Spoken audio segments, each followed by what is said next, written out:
여러분 지금 비트코인 가격이 갑자기 급등을 하고 있죠? 반등을 하고 있죠? 상승한 이유가 뭘까요? 주식이랑 비트코인 갖고 있는 거 리밸런싱해서 채권 샀습니다. 다시 비트코인 들어가야겠죠. 자, 미국 실업률 4.2% 유지, 일자리 증가 속도 둔화. 저번주 금요일날 유의미한 지표 나왔죠? 실제로 저번주 금요일날 실업률이 발표가 됐습니다. 고용지표랑. 자, 어떻게 나왔는지 보자면 비농업 고용지표가 전월 대비 한 13만 9천 명, 월가 예상치가 12만 5천 명인데 요거보다 살짝 더 증가를 했다고 합니다. 그리고 실업률은 4.2%. 전체적으로 고용은 크게 깨지진 않았다. 나쁘지 않았다. 정부 고용이 2만 2천 명 정도 감소를 했고, 어떤 쪽이 좀 많이 늘었냐면 의료, 그리고 여가 적개거, 사회, 그냥 서비스업 이쪽에서 살짝 늘었습니다. 그래서 4월보다는 확실히 둔화가 됐다. 전달 대비보다 살짝 둔화가 됐지만 여전히 괜찮다. 나쁘지 않다. 그래서 제가 이번에 미국의 고용지표를 봤을 때 5월 달에 중국과의 무역 유예가 됐죠? 협상이. 그거 유예 안 됐으면 미국의 고용지표도 깨졌을 가능성이 높다. 일단은 무역 우리 항구에 있는 컨테이너선을 옮기는 이런 노동자분들도 계시고 트럭커들도 계시고 그렇기 때문에 당연히 중국과의 관세 협상이 잘 안 됐다 그러면 이번에 고용지표가 깨졌을 가능성이 높겠죠. 그리고 지금 이번에 미국의 고용지표가 살짝 둔화된 거이고 연준한테 아마 영향이 갔을 겁니다. 일하는 시간을 줄이고 있음, 둔화 중. 그래서 이제 고용지표는 살짝 둔화 중이다. 그렇게 보시면 될 것 같아요. 그래서 시장에 큰 영향을 줄 정도는 아니다. 그리고 오히려 이 정도로 둔화된다는 건 여러분들 호재입니다. 왜 그럴까? 고용시장이 둔화되면 뭐를 할 수 있을까요? 여러분들 고용시장이 둔화가 돼. 그러면 연준이 뭐를 할 수 있을까? 금리를 내려줄 수 있겠죠? 자, 그러면 볼게요. 이번에 5월달 미국의 고용지표 발표됐고 7월 3일에서 한 5일 정도 발표하겠죠? 그때 이제 미국의 6월달 고용지표를 발표할 겁니다. 실업률이랑. 자, 그럼 우리가 대략적으로 하면 6월달에 미국 고용지표 어떻게 나올지 한번 예상을 한번 해볼까요? 그래서 만약에 6월달도 살짝 꺾인다 그러면 연준 의장도 금리 인하를 방관할 수는 없겠죠. 고용지표가 이렇게 살짝 둔화되고 있는데 그동안에는 트럼프 관세 정책으로 인해서 금리 인하를 못했지만 고용지표가 살짝 깨져. 그러면 야, 이거 금리 인하도 우리가 한번 예상을 해봐야 되지 않을까? 갑자기 고용지표가 확 깨져가지고 경기 침체가 발생하면 우리도 욕먹을 것 같은데 슬슬 명분이 생기는 거겠죠. 고용지표 둔화가. 자, 이렇게 보시면은 6월 달에 전 개인적으로 이번 달보다는 고용지표가 깨질 가능성이 높다고 봐요. 높은 그 이유가 뭐냐면은 일단 서비스업, 레저나 접객, 미국으로 들어가는 이제 관광객들의 수요가 보통 이제 증가를 해야 되는데 여름 시즌도 그렇고 근데 지금 작년에 비해서 올해가 지금 관광객이 좀 많이 줄었죠. 수요도 줄었고 그리고 정부 출장도 줄고 그리고 그러면서 이제 어찌됐든 간에 여행객 그리고 레저 서비스 이쪽에서 살짝 좀 둔화되지 않을까. 보통 5월 달에 이제 계절적으로 좀 많이 고용지표가 일어나는 달이에요. 5월이. 그래서 보통 우리가 한 400K 정도 순고용이 창출된다. 그래서 이런 얘기를 하는데 작년보다는 지금 여행객 수요도 줄었고 전체 서비스업이 조금 위축되고 있다. 그래서 다음 달 초에 발표되는 5월 달 미국의 고용지표는 살짝 꺾이지 않을까. 자, 무역이나 운송 섹터 어떨까요? 무역 당연히 중국과의 관세 협상이 아직 끝나지 않았기 때문에 살짝 둔화될 가능성이 높겠죠. 선제적으로 수입을 땡겼어. 수입을 많이 늘렸어. 상반기에. 그러면 자연스럽게 여름 시즌에는 살짝 줄어들 가능성이 높겠죠. 그래서 항만이나 운송업체 이쪽에서도 고용이 감소했을 가능성이 조금 더 높다. 자, 제조업은 어떨까요, 여러분들? 최근에 5월 달에 국제 노동자분들 한 3,000명 가까이가 파업에 들어갔죠. 노조 소속의 노동자 국제 노조 소속되신 분들 기계 항공 우주 이쪽에 한 3,000분 정도 파업에 돌입을 했기 때문에 요게 아마도 다음 달 초에 발표된 고용지표에 영향을 끼칠 가능성이 높다. 그럼 제조업 섹터에서도 살짝 감소할 가능성이 높겠죠. 그리고 지금 당연히 제조업 힘들죠. 금리가 높은데. 공공 부문은 당연히 떨어질 가능성이 높겠죠. 연방정부가 지금 신규 채용 지금 동결하고 있는 상태이기 때문에 당연히 공공 부분에서는 떨어질 거다. 대신 건설 섹터에서는 살짝 올라갈 수 있는 가능성. 제 개인적인 생각으로는 7월 초에 발표되기 전에 한 번 더 말씀을 드리겠지만 7월 초에 발표되는 미국의 6월달 실업률이랑 고용지표도 이번 달보다는 살짝 둔화될 가능성이 높다. 그럼 여러분들 보도록 하겠습니다. 연준이 가만히 있을 수 있을까? 이번 FOMC에서 파월 형님이 고용시장 둔화로 추가적인 데이터가 확인될 시 금리 인하를 할 수도 있습니다. 이런 식으로 발표하면 뒤집어질 것 같네요. KDC님 예리해. 근데 제 개인적인 생각으로는 저 멘트가 언제 나올 가능성이 높냐면 7월 31일 FOMC에서 나올 가능성이 좀 높다고 봐요. 만약에 7월 초에 발표되는 6월달 고용지표도 깨지잖아요. 그럼 저는 7월 말에 베팅 갑니다. 7월 말에 금리 인하를 안 하더라도 저런 식으로 얘기를 하게 되면 우리는 다들 알고 있죠? 채권 시장에 금리 인하가 선반영된다는 거 저런 거로 가는 겁니다. 그래서 요거는 제가 조금 디테일한 얘기는 이번 주 또 수요일 날 멤버십 방에서 또 말씀을 해드릴게요. 자, 수출 통제 9일 날 미중 무역 협상에서 주요 의제 될 듯. 지금 워싱턴에서 아마 미국과 중국의 무역 협상이 지금 한창 진행 중일 겁니다. 그래서 저는 개인적으로 긍정적인 거 나올 가능성이 높다고 봐요. 왜 그러냐면 이번에도 어찌됐든 간에 트럼프 대통령이 먼저 시진핑 정부한테도 전화를 했고 야 빨리 협상을 하자. 히토류도 빨리 주고 이 히토류 얘기를 했던 이유가 뭐냐면 지금 미국의 미국의 전기차 그 제조 공장들이 안 그래도 지금 트럼프 정부한테 좀 항의를 했어요, 최근에. 아, 지금 히토리를 못 받아가지고 자동차를 못 만들고 있습니다. 전면적으로 지금 중지를 해야 되는데 이거 어떻게 하실 겁니까? 하고 나서 트럼프 대통령이 SNS로 중국은 뭐 겁쟁이고 뭐 약속을 안 지켰고 그러면서 이제 먼저 전화해가지고 슬쩍 지금 9일날 협상이 지금 이루어지고 있는 거죠. 그래서 지금 미국이 어찌됐든 간에 아쉬운 입장이기 때문에 중국과 협상을 할 가능성이 매우 높다. 그렇다 해서 끝난 건 아니지만 아마도 오늘 지나면은 긍정적인 뉴스가 나올 가능성이 높지 않을까. 지금 비트코인 가격 상승하고 뭐 미국 선물 시장에 상승하고 이런 부분들이 9일날 지금 현재 이루어지고 있는 미중 무역 협상 이게 어느 정도 기대감으로 형성이 돼서 시장에 영향을 준 가능성도 있다. 요것도 영향이 있는 겁니다. 비트코인 가격 상승에. 자, S&P 500 사상 최단 기간 완전 회복. 자, 6천 찍었죠? 6천 찍었습니다. 한 가지 말씀드리면 아마도 이번 주 중에 S&P 500은 전고점 넘을 걸로 봐요. 빠르면 이번 주 중으로 넘을 가능성이 높습니다. 그게 의미하는 게 뭔지 말씀을 드려볼게요. 5월 CPI 예상 밖에 폭발할 듯. 여러분들 이제 더 중요한 거 있어요. 이틀 뒤에 미국의 5월달 CPI 발표돼요. 어떨 것 같아요, 여러분들? 이틀 뒤 수요일날 가장 중요한 거 발표됩니다. 수요일날 있을 FOMC도 중요하지만 일단 1차 관문이죠. 지금 이 기사에서는 폭발한다고 써놨죠. 물가 튄다고. 수요일날 물가가 어떻게 나올지 정규 방송분들은 제가 수요일날 하면서 그럼 말씀을 드릴게요. 어떻게 될지 말씀을 드릴 거고 우리 멤버십 분들은 화요일날 미리 말씀드릴게요. 내일 주간 정리 영상에서 CPI 어떻게 될 건지. 저는 폭발한다? 올라간다? 전보다 오를 것으로 봅니다. 전보다는 오를 수 있겠죠.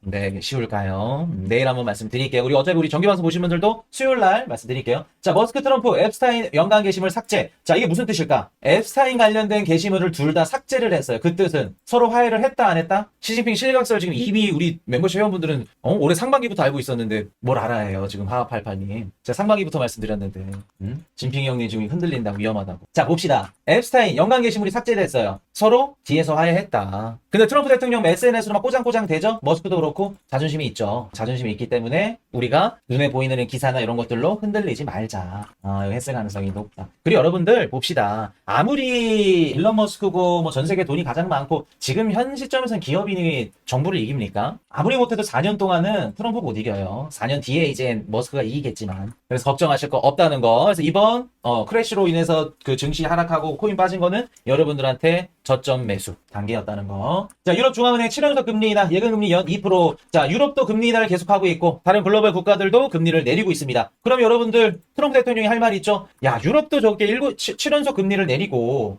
다른 글로벌 국가들도 다 금리를 내리는데 우리만 안 내려? 미국과 이렇게 다른 글로벌 국가들의 금리 차이가 이렇게 나게 되면 우리 금융시장이나 채권시장 당연히 변동성이 심하지 않겠니? 얘기를 할 수 있겠죠. 그리고 여러분들 볼게요. 트럼프가 관세를 때려. 제가 상반기에도 말씀드렸었죠. 트럼프 관세 정책이 우리한테 안 좋기만 할까? 여러분들 상반기에 뭐 1월, 2월, 3월, 4월 트럼프가 관세 때린다 그러니까 주식이랑 코인 폭락하니까 트럼프 또 나쁜 놈, 관세 정책은 안 됩니다, 쓰레기입니다. 여러 경제 매스컴들 기사만 보고 여러분들 그렇게 길들여져 있죠. 트럼프 관세 인상 정책이 우리한테 안 좋기만 할까? 아니죠. 여러분들 트럼프가 관세 정책을 꺼내고 글로벌에 있는 국가들의 우리 한국도 그렇고 다른 국가들에 있었던 미군을 다시 그 군사를 이제 뺀다 그러고 너네 다 지켜주지 않을 거야. 국방 관련해서 계속해서 쫄라. 이게 뭐를 유도한다고 말씀드렸죠? 여러분들 트럼프가 관세를 때린대. 그럼 다른 국가들은 뭐 어떻게 대응을 해야 돼요? 그렇죠, 이나영님. 다른 국가들이 양적 완화를 시작하게 될 것이다. 제가 그렇게 말씀드렸었죠, 상반기에. 그렇기 때문에 관세 때문에 증시나 코인 빠지는 거는 소나기에 불과하다. 이때 조정 두셔야 된다. 이것만 버티면 올라갈 가능성이 높다. 자, 트럼프가 한국한테 관세를 때린대요. 그럼 한국은 어떻게 해야 돼요? 대응을. 막 전화해가지고 막 뭐 개땡땡 뭐 씨땡땡 막 욕해야 돼요? 아니면 금리를 인하해주면서 미국이 원하는 거를 줘야 돼요. 통화정책을 계속 유동성을 공급하고 금리 인하를 때리면서 미국한테 관세 인상이나 아니면 뭐 국방비에 대한 지불을 해라. 이런 부분들을 대응을 해야 되죠. 그냥 단순하게 쉽게 생각을 해봅시다. 미국의 관세를 올린데 무슨 뜻이에요? 우리한테 투자해. 우리한테 돈 줘. 그럼 돈 주려면 다른 국가들이 어떻게 해야 돼요? 돈을 찍어야지. 금리를 낮춰서든 아니면 내수시장을 부양을 해서든 돈을 줘야겠죠. 자, 중국 어떻게 해요? 트럼프가 관세 인상한다 하니까 위안화 가치를 낮추면서 지준율을 낮추고 금리를 인하하죠. 유럽도 마찬가지입니다. 야, 유럽 너네 우리한테 관세네. 당연히 금리 인하할 수밖에 없겠죠. 그러면 트럼프 관세 정책이 우리 한국 상반기에 올해 상반기에는 트럼프의 관세 인상 정책이 주식시장을 하락시키고 코인시장을 하락시키는 트리거가 됐다면 이제부터는 어떻게 된다? 전세계 글로벌 국가들 중앙은행들이 금리를 낮추고 유동성을 풀어서 그 관세 인상 정책에 대응을 하는 우리 자산시장으로서 봤을 때는 호재다. 좋다. 요 말씀 드렸었죠. 그리고 독일, ECB 사상 초유의 헌법을 개헌해가지고 국방비를 푼대요. 이게 무슨 뜻이에요, 여러분들? 트럼프 대통령 아니었으면 국방비 안 풀었어요. 해리스였으면 국방비 푼다는 얘기 나올까요? 뭘까요? 트럼프 때문에 유럽이 국방비를 푸는 거예요. 국방비 이퀄 양적 완화예요, 여러분들. 10년 동안 독일 GDP의 몇 배를 푸는데. 그럼 즉슨 트럼프의 이런 정책들로 인해서 올해 이제 중반기 이후부터는 전 세계 글로벌 국가들의 양적 완화가 시작이 된다. 물론 이 양적 완화가 오래 지속이 돼서 여러분들의 자산시장을 가격을 막 올려준다, 부자를 만들어준다? 그건 아닙니다. 제때 나오셔야 됩니다, 여러분들. 앞으로 제가 뷰를 좋게 드리고 상승 뷰를 말씀을 드려도 취해 있으면 안 된다. 남들 다 취해 있고 막 샴페인 터뜨릴 때 우리는 집에 가야 됩니다. 카카오 택시 불러 집에 가야지. 자, 그렇게 보시면 되고. 경기 부양하면 집값 오르는 거 아닐까요? 무조건 집값이 오른다고 볼 수는 없죠. 경기 부양해도 집값이 오르는 데만 오를 가능성이 높죠. 자, 그거는 제가 나중에 한번 말씀드려볼게요. 여러분들 25만원 그거 지역 카페 뿌린다 그래서 부동산 시장이 막 들썩이썩이고 막 좋을 것 같아요? 25만원 푼다고? 부동산 시장이 좋을 것 같아? 좋은 데만 좋죠. 자, 이시바 총리 일본 금리 상승이 정부 지출 계획에 타격 줄 수 있다고 경고. 자, 보겠습니다. 제가 6월달 일본의 금리 인상 가능성을 좀 높게 봤는데 지금 현 정권 이시바 총리가 일본 금리 상승은 정부 지출 계획에 타격을 줄 수도 있다. 경고를 하네요. 그 말은 즉슨 최근에 일본의 국채금리가 좀 많이 올라갔죠. 국채금리가 많이 올라갔고 이 상황에서 일본의 금리가 만약 6월달에 일본이 금리를 들어올리면 조금 부담이 될 수도 있을 것 같은데 흔들릴 수도 있을 것 같은데 라고 생각을 하는 것 같아요. 원래는 이제 일본 지금 현 정권 입장에서는 물가도 높아요. 물가도 높기 때문에 이 물가를 잡지 못한다면 이번에 7월달에 6월달 이제 6월에서 7월달에 있을 일본 참의원 선거 있죠. 여기서 참패할 가능성이 높아요. 그래서 일본이 금리를 올려주려고 봤더니 최근에 일본의 국채금리가 많이 올라갔네. 여기에다가 금리까지 올려버리면은 불난데 부채질환격이 돼버리겠죠. 그래서 6월달 조금 보수적으로 가야 되지 않나 이런 지금 얘기들이 나오고 있는 겁니다. 그래서 사실 6월달에 일본이 금리를 올려도 의미 없다. 6월달에 일본이 금리를 올려도 우리 코인이나 주식시장에는 아무런 영향 없다. 안 무너진다. 엔캐리 트레이드 자금 웃기지 마라. 그렇게 보시면 됩니다. 그래서 아마도 7월달에는 하려고 막 할 겁니다. 노력은 할 거고 일단 한번 봅시다. 6월달에 일본은행이 그 금리 인상을 할지 한번 지켜보자는 거. 뷰가 살짝 바뀌었다는 거 말씀을 드리고. 자, 미국 재무부. 근데 또 한 가지 변수가 있죠. 금리 인상 촉구. 야, 엔화 약세 시정해야지. 이게 어떤 걸 의미할까요, 여러분들? 미국이 일본의 엔화를 강세로 용인했으면 좋겠다. 라는 뉘앙스를 내비치는 거죠. 왜? 어찌됐든 간에 트럼프 정부의 중장기 정책, 환율 정책은 약달러니까. 그럼 볼게요, 여러분들. 오케이, 알겠어. 일본은 그럴 거고, 우리 한국으로 한번 와볼까요? 최근에 새로운 대통령이 당선이 됐고, 그 새로운 대통령 체제에서는 막 정부 지원금을 막 줄 것 같고, 돈을 막 뿌릴 것 같으니까, 양적 완화를 통해서 우리 한국 원화의 가치가 밑바닥으로 가는 거 아닐까라고 생각하시는 분들 많죠. 25만 원도 뿌리고, 그 소상공인 또 뭐 지원금도 줄이고, 그럼 원화 가치 똥값 되는 거 아닌가요? 화폐 가치 떨어지는 거 아니에요? 우리가 그렇게만 보기에는 힘들죠. 왜? 환율은 우리 한국의 정책만으로 보는 게 아니에요.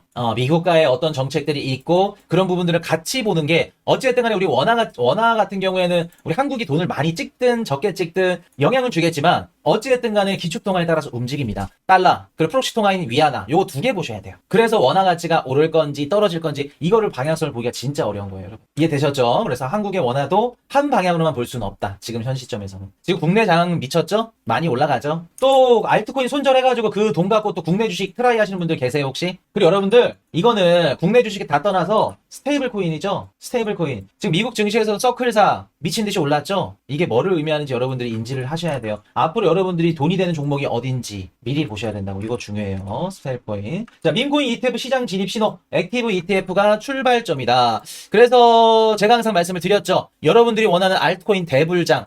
그게 상승장이 시작이 되려면 밈코인들이 올라야 된다. 그리고 밈코인들이 오르려면 개미 투자자들이 들어와야 되는데 지금 밈코인 ETF가 26년도 이전에 출시될 수도 있다. 뭐 이런 얘기가 나오네요. 그래서 제가 예전에도 말씀드렸었죠. 밈코인들 싹 다 모아놓고 예를 들어서 뭐 도지코인, 시바이누 코인 하여튼 이런 밈코인들이 ETF로 구성이 돼서 우리가 펀드로 따지면 뮤추얼 펀드랑 비슷하다고 보시면 됩니다. 매력적인 이제 같은 성향의 이런 자산들. 그러니까 앞으로 이제 크립토 자산들이 ETF 시장에 진출을 하는 거예요. 진출을 해서 여러분들의 이제 밈코인 가격들이나 이런 것들도 그 상승에 어느 정도 영향을 주겠죠. 그래서 요거는 우리 시장의 어떻게 보면 상승 주제 그렇게 보시면 되겠다 말씀을 드리고 이더리움 현물 ETF 지난주 3,800억 원 순유입 4주 연속. 여러분들 ETF 계속 유입되죠? 근데 여러분들 볼게요. 여러분들은 만족스럽지 못하죠. ETF 유입이면 뭐해? 가격이 상승 안 되는데. 솔직하게 여러분들 이 생각 갖고 있죠. 이런 생각들을 갖고 있는 투자자들이 대다수기 때문에 우리가 돈을 벌 수 있는 거예요. 이더리움 ETF 유입 기관들 뭐 사모으는 거 알아 좋은 거. 근데 가격이 안 오르잖아. 그런 생각을 갖고 있을 때가 아니라 10원 한 장 아껴가지고 담아야죠. 이더리움 좋은 기사만 나오면 뭐해? 가격이 안 오르는데. 그런 생각을 갖고 그런 투자를 하잖아요? 그럼 절대 돈 못 벌어요. 항상 말씀드리죠, 여러분들. 운이 좋아서? 아니요. 투자도 열심히 한 만큼, 그리고 본인이 받아들일 준비가 돼 있는 분들이야말로 상승장이 됐던 하락장이 됐던 기회를 잡을 수가 있는 거예요. 기관들이 들어온다는 건 기관 두고 올라간다는 건 아닐까요? 뭐든지 어떤 자산이든지 상승을 하려면 시차를 줘야 돼요. 시차가 있어. 우리 단순히 생각을 해봅시다. 각종 호재 기사들이 이렇게 나오는데 가격이 올라가지 못하는 이유가 뭐예요, 여러분들? 기관들이 이더리움을 담으려면 어디서 담아요? 현물을 담는다 그러면 OTC 마켓에서 담겠죠. OTC 마켓에서 담으면 빨라야 한 달 반이에요. 우리 현물 시장에 그 영향을 주는 게. 당연히 지금 호재들 나오고 기관들이 뭐 담는다 뭐 해도 가격은 못 오르죠. 오르길 원하지 않지. 덜 담았는데. 그러니까 이게 개인들이랑 기관들 차이예요, 여러분들. 그래서 고래들이 돈을 벌고 기관들이 다 쓸어가고 그런 겁니다, 여러분. 그래서 우리 개미들이 돈이 없지, 뭐 정보가 없냐, 공부가 없냐, 아니면 우리가 뭐 멘탈이 안 돼 있냐, 그런 식으로 접근을 하셔야 돼요. 똑같은 다른 분들 생각하는 것처럼 똑같이 가시면 안 된다. 자, 비트코인 ETF 플로우 테이블 보도록 하겠습니다. 비트코인은 유출이 살짝 나왔네요. 6일이네요. 6일 날 거니까 아마 오늘 거 보시면은 유입 들어왔을 겁니다. 유입 들어왔을 거고, 이더리움은 ETF 유입 들어왔다는 거. 자, 일정 한번 짚어드릴게요. 자, 내일 모레 가장 중요한 지표 미국 소비자 물가 지수 CPI 발표될 겁니다. 저는 괜찮게 봅니다. 이유는 내일 그리고 내일 모레 이어서 말씀을 드릴게요. 신규 실업자 청구 건수 발표되고 금리 결정 아마 쉽지 않을 것 같다. 최근 일본의 장기채 금리가 많이 올라가서 쉽지 않을 것 같고, 소매 판매 나쁘지 않을 겁니다. 그리고 연준 금리 결정 19일 날 있죠. 요거 중요합니다. 그래서 어떤 얘기를 하는지, 그리고 점도표 보셔야겠죠. 점도표에서 금리 인하를 몇 번 할 건지 그거 보셔야 되고, 그리고 뭐 미국 국내 총생산 GDP 발표되는 거 요거 보셔야 되고, 그리고 근원개인 소비 지출 PC, PPI 발표되는 거 보고 요게 결정이 될 겁니다. 그렇게 보시면 된다는 거 말씀을 드리고, 빠진 거 없나 한번 볼게요. 자, 이번 주 중요한 지표, 일단은 오늘 미중 무역, 워싱턴에서 지금 중국과 무역 협상 어떤 식으로 발표가 되는지 시장에 영향을 줄 거고요. 그리고 11일 날 미국 CPI가 가장 중요하다, 이번 주는.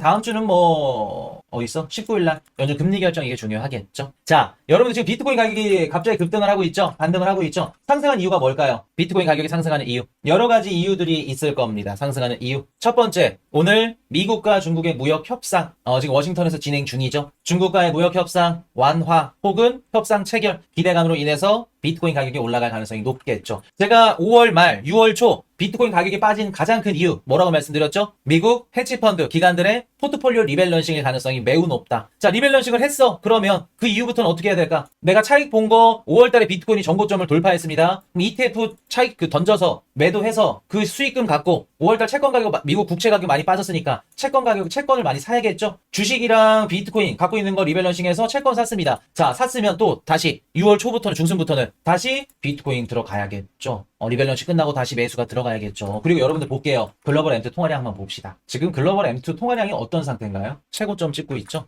역사상 최대치죠. 제가 상반기에 멤버십 방송을 어떻게 말씀드렸죠? 자, 글로벌 M2 보세요. 1월 6일이 최저점입니다. 여러분들 글로벌 M2 통화량 유동성이요, 언제부터 많아질 거면요, 만약에 이 M2 차트가 3개월 선행이 된다 그러면 4월 초부터 들어갈 거고요. 만약에 108일 정도 선행한다, 4개월 정도 잡으면 아무리 못해도 5월 초 중순 이후부터는 유동성이 시장에 들어갈 겁니다. 기억나세요? 지금 그럼 유동성은 저점을 찍고 이렇게 공급이 지금 들어가고 있는 상태죠. 지금 시장의 유동성은 많은 상태라는 겁니다. 계속해서 삘삘삘삘 유입이 들어가고 있다는 거예요. 그러면 이런 상황에서도 월말 월초 리밸런싱 이것만 끝나면 당연히 유동성은 넘치기 때문에 어떻게 된다? 당연히 비트코인과 같은 위험성 자산 시장에 자본이 몰릴 가능성이 높겠죠. 이해되셨나요? 자, 제가 러셀 2000 보셔야 됩니다. 요거 왜 보셔야 된다고 말씀드렸죠? 러셀 2000이 올라가야 여러분들이 갖고 있는 알트코인 상승장이 올 가능성이 매우 높다.